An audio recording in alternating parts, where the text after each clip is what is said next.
Hello दोस्तों, स्वागत है आपका हमारे यूट्यूब चैनल पर। हम लूसेंट जनरल नॉलेज की किताब को कवर कर रहे हैं और आज हम उसमें पढ़ने वाले हैं बुद्धिस्ट टेक्स्ट के बारे में, यानी बौद्ध ग्रंथ के बारे में। बुद्धिस्ट टेक्स्ट यानी बौद्ध ग्रंथ दिया हुआ है। The Buddhist text are divided into two category, Pali text and Anupali text.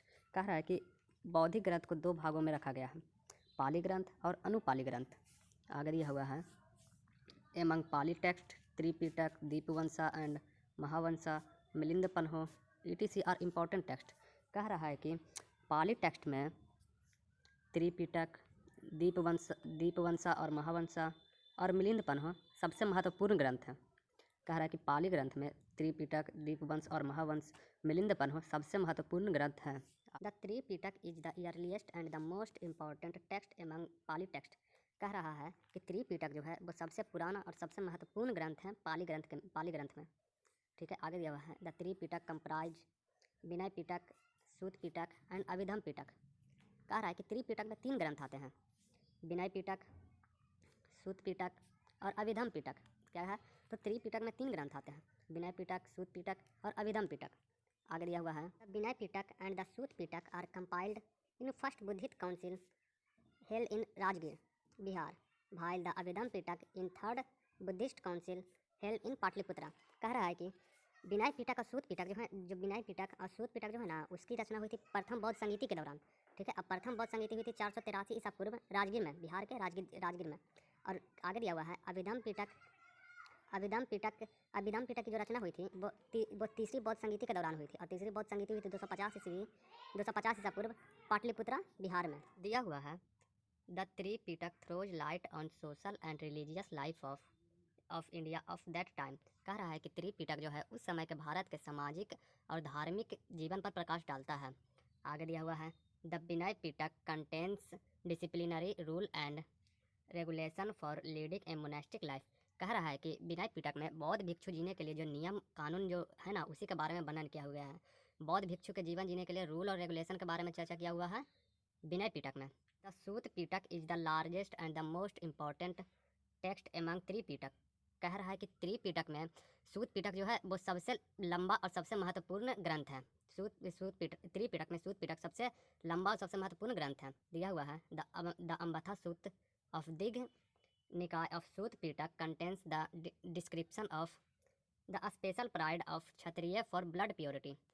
कह रहा है कि सूत पिटक के दिग निकाय के अम्बथा सूत्र में क्षत्रियों के लिए एक स्पेशल प्राइड के बारे में वर्णन किया गया है। किसमें वर्णन किया गया है, तो सूत पिटक के दिग निकाय के अम्बथा सूत्र में क्षत्रियों के लिए एक स्पेशल प्राइड का वर्णन किया गया है। किसके लिए, तो उनके ब्लड प्योरिटी के लिए। आगे बढ़ते हैं the Anguttara Nikaya of Sutta Pitaka contains the list of 16 महाजनपद।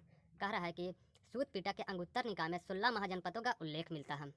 The जातक of Khuddaka Nikaya of Sutta Pitaka contains 59 folk tales of the previous births of Gautama Buddha.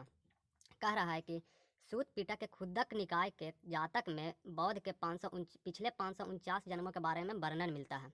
क्या मिलता है, तो बौद्ध के पिछले 549 जन्मों के बारे में वर्णन मिलता है। किसमें, तो सूत पिटक के खुद का निकाय के जातक में।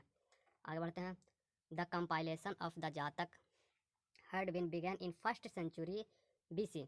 कह रहा है कि जातक की जो रचना शुरू हुआ था वो प्रथम ईसा पूर्व में शुरू हुआ था। जातक की रचना, जातक बनाने की प्रक्रिया 1 ईसा पूर्व में शुरू हुई थी। This fact is very clear from the sceneries carved on the railing of Bharhut and Sanchi stupas. कह रहा है कि यह जो तथ्य है वो भारहूता और सांची के स्तूप के दीवारों पर लिखा हुआ है कि जातक बनाने की प्रक्रिया 1 ईसा पूर्व से शुरू हुई थी। यह जो फैक्ट है कहाँ लिखा हुआ है, तो भारहूता और सांची के स्तूप के दीवारों पर यह फैक्ट जो है लिखा हुआ है। कह रहा है the verse part of the Jataka is older than the prose part. Jataka की जो पद पाठ है वो गद पाठ से ज़्यादा पुराना है। The compilation of the verse part of the Jataka had completed up to 2nd century AD। Jataka का जो पद पाठ है वो 2री ईस्वी में कंप्लीट हो गया था और जातक बनना चालू हुआ था 1 ईसा पूर्व में। ठीक है, आगे बढ़ते हैं throw the Jataka is religious and culture text. हालांकि जातक धार्मिक और सांस्कृतिक ग्रंथ हैं, लेकिन it throws sufficient light on social and economic condition of that time. लेकिन यह जो है उस समय के सामाजिक और आर्थिक कंडीशन को भी अच्छी तरह से बतलाता है, यानी अच्छी तरह से उस पर प्रकाश डालता है। ठीक है, आगे बढ़ते हैं। The Abhidhamma Pitaka deals with the doctrines of the Buddha in scholastic manner. Abhidhamma Pitaka में बुद्ध के सिद्धांतों को विद्वानता पूर्वक वर्णन किया गया है। मतलब अभिधम पिटक में हमें क्या जानने को मिलता है, तो बुद्ध के सिद्धांत को जानने को मिलता है अभिधम पिटक में। Dipavamsa and the Mahavamsa had compiled in Sri Lanka. कह रहा है कि दीप वंशा और महावंशा दोनों की रचना हुई थी श्रीलंका में। दीप वंशा की रचना हुई थी 4 ईसा पूर्व में और महावंशा की रचना हुई थी 5 ईसा पूर्व में। दोनों की रचना हुई थी श्रीलंका में। This text contains the history of Sri Lanka इस Sri Lanka but this text throw light on ancient India history, especially these are very helpful to construct Maurya history. कह रहा है कि इसमें ये जो दो दीप वंशा और महावंशा दोनों की रचना होती है श्रीलंका में, इसीलिए इन दोनों में श्रीलंका के इतिहास के बारे में जानने को मिलता है और साथ ही साथ इसमें भारत के इतिहास के बारे में भी जानने को मिलता है और खास करके मौर्य डायनेस्टी के बारे में जानने को मिलता है। आगे बढ़ते हैं। Originally the Milinda Panho question of Milinda is a dialogue between Greek king Milinda and Buddhist monk Nagasena on philosophical matters. कह रहा है कि मलिंद पन्हो में जो है ना, वो ग्रीक राजा मलिंद और बौद्ध भिक्षु नागसेन के आध्यात्मिक वार्तालापों का वर्णन मिलता है।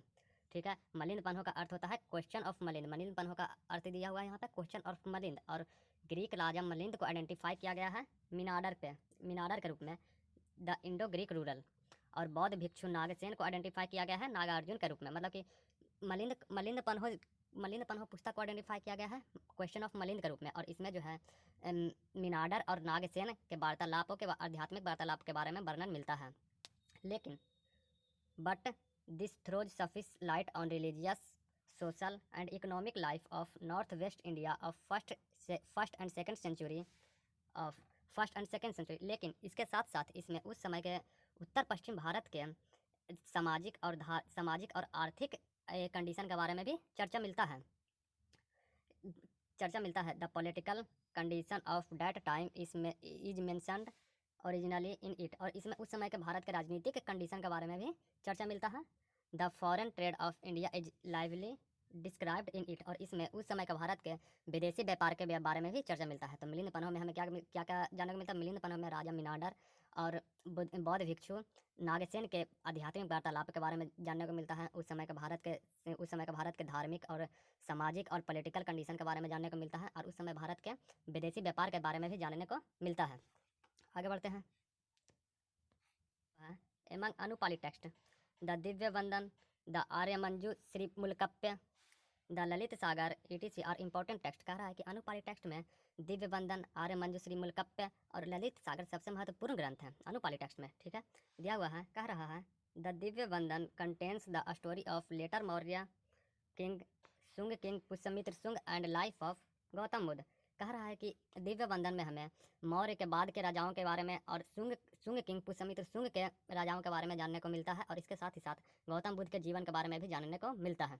दिव्य वंदन में हमें मौर्य राजा के बाद के राजाओं के बारे में और शुंग राजा पुष्यमित्र शुंग के बारे में जानने को मिलता है, और साथ ही साथ बुद्ध के जीवन के बारे में भी जानने को मिलता है। आगे दिया हुआ है political events of pre Maurya period to Vardhana period are described और occasionally in the Aryamanju Shri Mulakalpa.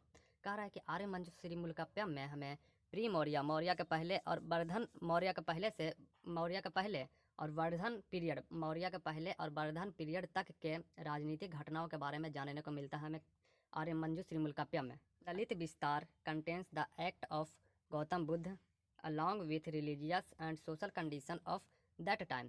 कह रहा है कि ललित सागर में उस समय के भारत के सामाजिक और धार्मिक कंडीशन के साथ साथ बुद्ध के बारे में भी जानने को मिलता है। ठीक है, आगे बढ़ते हैं। टेक्स्ट, इसके बारे में हम अगले वीडियो में चर्चा करते हैं। आज के लिए बस इतना ही।